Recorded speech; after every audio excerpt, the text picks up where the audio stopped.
ఇక ఈ ఎంఆర్పిఎస్ కు సంబంధించినటువంటి అంశంలో నిన్న సుప్రీంకోర్టులో తీర్పు వచ్చిన తర్వాత ఆనందంతో సుప్రీంకోర్టు మెట్లు దిగుతున్నటువంటి మందకృష్ణ గారు, పక్కన బీజేపీ ఎంపీ మెదక్ నుంచి ప్రాతినిధ్యం వహిస్తున్నటువంటి రఘునందన్ రావు గారు, ఆయన లాయర్ కూడా కాబట్టి సుప్రీంకోర్టుకి వెళ్ళినట్టున్నారు. నిన్న ఎస్సీ ఎస్టీ రిజర్వేషన్ల తీర్పుకు సంబంధించి మాట్లాడారు. దానికి సంబంధించి ఏ విధంగా చేస్తారు, ఎట్లా చేస్తారు అనేటువంటి అంశం పైన ఒక మాట అయితే మాట్లాడారు. వర్గీకరణ కోసం మేము పోరాటం చేస్తుంటే మా మాల సోదరులు రోడ్డెక్కి అడ్డు చెప్పేవారు, కానీ కొంతకాలం వారి మనసులు మారాయి. మా పోరాటాలకు ఎవరూ అడ్డుపడలేదు. ఇకపై ఉమ్మడి ప్రయోజనాల కోసం ఎస్సీలందరం కలిసి పోరాడాల్సిన అవసరం ఉంది. 2004లో తెచ్చిన చట్టాన్ని ఆంధ్రప్రదేశ్లో అమలు చేస్తే సరిపోతుంది. ఇక తెలంగాణలో కొన్ని నిర్ణయాలు తీసుకుని వాటిని అమలు చేయాల్సి ఉంది. వర్గీకరణ పూర్తయ్యే వరకు ఉద్యోగ నియామకాలు చేపట్టదని ప్రభుత్వాలకు విజ్ఞప్తి చేస్తున్నా. సరే, ఈ సుప్రీంకోర్టు ధర్మాసనంలో 6-1 తీర్పుతోటి ఇది తీర్పు వచ్చింది. 30 ఏళ్ల పాటు చేసినటువంటి పోరాటానికి దాదాపుగా ఇక ఇంకేమీ లేకపోవచ్చు, ధర్మాసనమే తీర్పిచ్చింది కాబట్టి. అయితే ఇప్పుడు ఒక అంశము ఎంఆర్పిఎస్ రిజర్వేషన్లది, రెండవది మతం మారినటువంటి వాళ్ళకి సంబంధించినటువంటి అంశం అనుకున్నాం కదా. మూడవది అసలు విషయము, ఇప్పుడు ఇది ఏ రాజకీయ పార్టీకి అనుకూలము, ఏ రాజకీయ పార్టీకి వ్యతిరేకము, ఈ ఫలాలు ఎవరికి అనుకూలంగా వస్తుంది. రాజకీయంగా గ్రామాల్లో నిర్ణయాత్మకమైనటువంటి శక్తిగా ఉన్నటువంటి సమాజము మాదిగ సమాజము, లేదంటే వాళ్ళకు సంబంధించినటువంటి ఉపకులాలన్నీ కూడా కలుపుకుంటే మెజారిటీ, అంటే ఓటు బ్యాంకు రాజకీయాలు వచ్చినటువంటి నేపథ్యంలో ఈ ఓటు బ్యాంకు ఎవరి వైపు వెళ్తుంది అనేటువంటి అంశం ఇప్పటి నుంచి చర్చకు వస్తుంది. ఇప్పటికే భారతీయ జనతా పార్టీ మొదటి నుంచి కూడా, ఇది బంగారు లక్ష్మణ్ గారు అధ్యక్షుడిగా ఉన్నప్పటి నుంచి భారతీయ జనతా పార్టీ నిజాం కాలేజీలో బహిరంగ సభలో ఆయన పాల్గొని ఎంఆర్పిఎస్ ఉద్యమానికి మద్దతు ప్రకటించినటువంటి నాటి నుంచి నేటి వరకు కూడా ఎంఆర్పిఎస్కు సంబంధించినటువంటి ఏబిసిడి వర్గీకరణ చేస్తే ఇది భారతీయ జనతా పార్టీకి సంబంధించినటువంటి సిద్ధాంతము, దీన్ దయాళ్ ఉపాధ్యాయ గారు రచించినటువంటి అంత్యోదయ సిద్ధాంతం ఏదైతే ఉంటుందో, poorest of the poor should be serve very first అనేటువంటి ఒక మాట చెప్పారు. ఏకాత్మ మానవతా సిద్ధాంతం ప్రకారము, అంత్యోదయ సిద్ధాంతం ప్రకారం కూడా ఎవరైతే పేదల్లో నిరుపేదలు ఉంటారో, బంతిలో కూర్చున్నటువంటి చిట్ట చివరి వ్యక్తికి మొదట మనం సాయం చేయాలనేటువంటి సిద్ధాంతంలో ఉన్నటువంటి పార్టీగా చాలాసార్లు ఈ విషయాన్ని మందకృష్ణ మాదిగ కూడా చెప్పారు. ఏది వెంకయ్య నాయుడు గారు కాళ్ళు మొక్కినప్పుడు విమర్శలు వచ్చినప్పుడు కూడా, అదే సికింద్రాబాద్లో పెట్టినటువంటి బహిరంగ సభలో నేను కూడా ఆ బహిరంగ సభలో ఉన్నాను, ఆ బహిరంగ సభను కవర్ చేసినాను. మందకృష్ణ గారితో ఆ రోజు మాట్లాడినటువంటి అనుభవం కూడా ఉంది. ఆ రోజు మాట్లాడినాము. వెంకయ్య నాయుడు గారు కాలు మొక్కినటువంటి విమర్శ పైన మొదట ప్రశ్న నేనే కూడా వేశా. ఆ రోజు పెట్టినటువంటి ప్రెస్ మీట్లో నేనే మొదట ప్రెస్ మీట్లో ప్రశ్న వేసింది కూడా. సమాధానం కూడా స్పష్టంగా చెప్పారు. సమాధానం కూడా ఆ రోజు మందకృష్ణ గారు చాలా స్పష్టంగా సమాధానం చెప్పారు. మాకు కావాల్సినటువంటి అంశం కోసము, తరతరాలుగా మాకు జరిగినటువంటి అగౌరవానికి, మా ఆత్మగౌరవాన్ని మంటగలిపినటువంటి దానికంటే మా రిజర్వేషన్ల కోసము, సాధించుకోవడం కోసము తప్పు లేదనేటువంటి మాట చెప్పారు. ఇవాళ అదే మాట, ఇదిగో నేను చేసినటువంటి పోరాట ఫలితంలో అది కూడా వ్యూహాత్మకమైనటువంటి అవసరమైనటువంటిది. అయితే మేము ఎక్కడ ఆత్మగౌరవాన్ని తాకట్టు పెట్టినట్టు కాదు, మాకు మద్దతు ఇచ్చినటువంటి వాళ్ళకు కృతజ్ఞత తెలిపేటువంటి భావం మాత్రమే అనేటువంటి ఒక మాట స్పష్టంగా మందకృష్ణ గారు చెప్పారు ఆ రోజు. ఈ విషయంలో ఇప్పుడు Congress party, BJP party, TRS party ఎవరు ఈ రాజకీయాలకు సంబంధించి ఎంఆర్పిఎస్కు సంబంధించినటువంటి ఉద్యమంలో పాల్గొన్నటువంటి వాళ్ళు, మాదిగ సమాజము, ఉపకులాలకు సంబంధించినటువంటి వాళ్ళు, ఇప్పుడు నరేంద్ర మోడీ ద్వారా మాత్రమే ఇది సాధ్యమైంది. నరేంద్ర మోడీ వచ్చిన తర్వాతనే ఆయన ప్రధానమంత్రిగా ఉన్నారు. ప్రధానమంత్రిగా వచ్చి నేనున్నా అనేటువంటి మాట చెప్పడము. మందకృష్ణ గారు ఆ రోజు ఇదే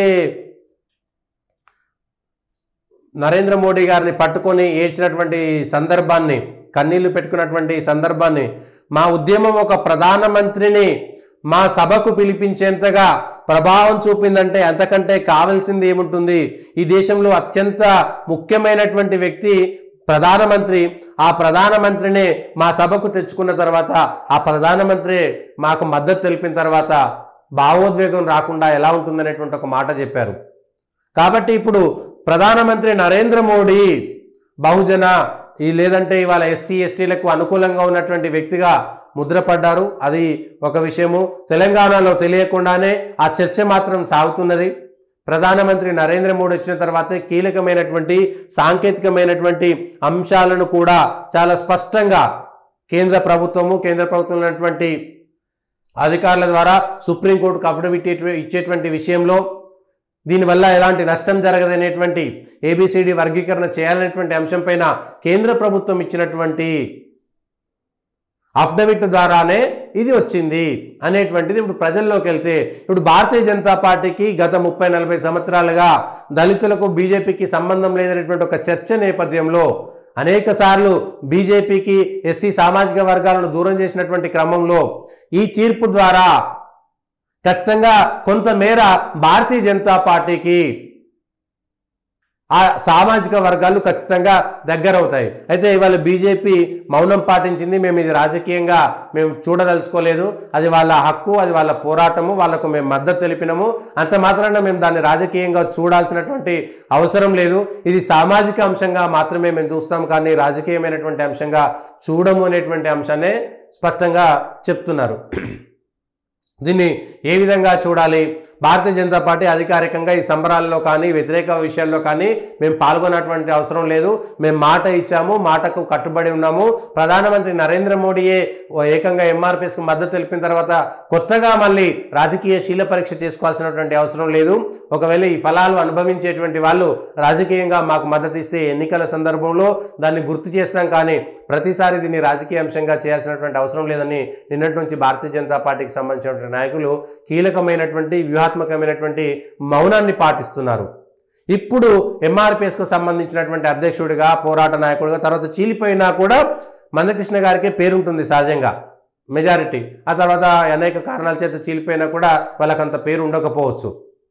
వాళ్ళని తక్కువ చేయడం కాదు కానీ ఇప్పుడు ఎంఆర్పిఎస్ నాయకుడిగా అక్కడ ఆంధ్రాలో ఎవరికి మద్దతు ఇస్తాడు, తెలంగాణలో ఎవరికి మద్దతు ఇస్తాడు, తను ఎక్కడ రాజకీయంగా పోరాటం చేస్తాడు? ఇప్పటికే కాంగ్రెస్ పార్టీ మేము పోరాటం చేసినాం, మేము ఒక ఎవరిని లాయర్ను పెట్టి అత్యంత ఖరీదైన లాయర్ని పెట్టి మేము మాదిగ ఉపకులాలకు మద్దతుగా మేము నిలిచినాము, కాంగ్రెస్ పార్టీ మొదటి నుంచి ఉంది అనేటువంటి అంశాలు వస్తే, రాజశేఖర రెడ్డి పీరియడ్లో ఉన్నప్పుడు జరిగినటువంటి అంశాలు, ఉషా మెహ్రా కమిషను, ఆ రిపోర్ట్ రాకపోవడము, అప్పుడు మందకృష్ణ మాదిగ ఆమరణ నిరాహార దీక్ష చేయడము, సీతాఫల్ మండిలో జరిగినటువంటిది కానీ, పార్శగుట్టలో జరిగినటువంటిది కానీ, లేకపోతే ఇక్కడ చింతలకుంటలో జరిగినటువంటి ఉద్యమంలో కానీ అనేకమైనటువంటి మచ్చలు కూడా కొంత కాంగ్రెస్కి వచ్చినాయి.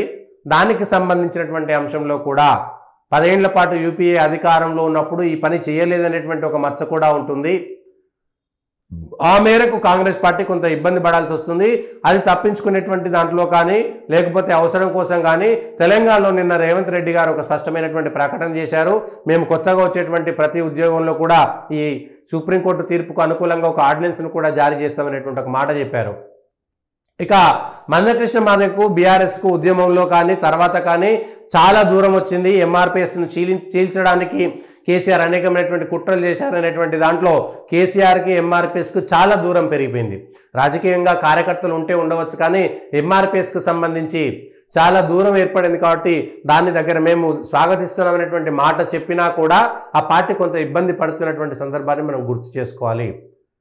తెలంగాణ ఉద్యమం నుంచి, తెలంగాణ రాకముందు నుంచి, నిమ్మరసం ఇచ్చినప్పటి నుంచి, ఆ తర్వాత జరిగినటువంటి అనేక రాజకీయ డెవలప్మెంట్స్లో భాగంగా ఆ పార్టీకి వీళ్ళకు మధ్య కొంత దూరం అయితే వచ్చింది.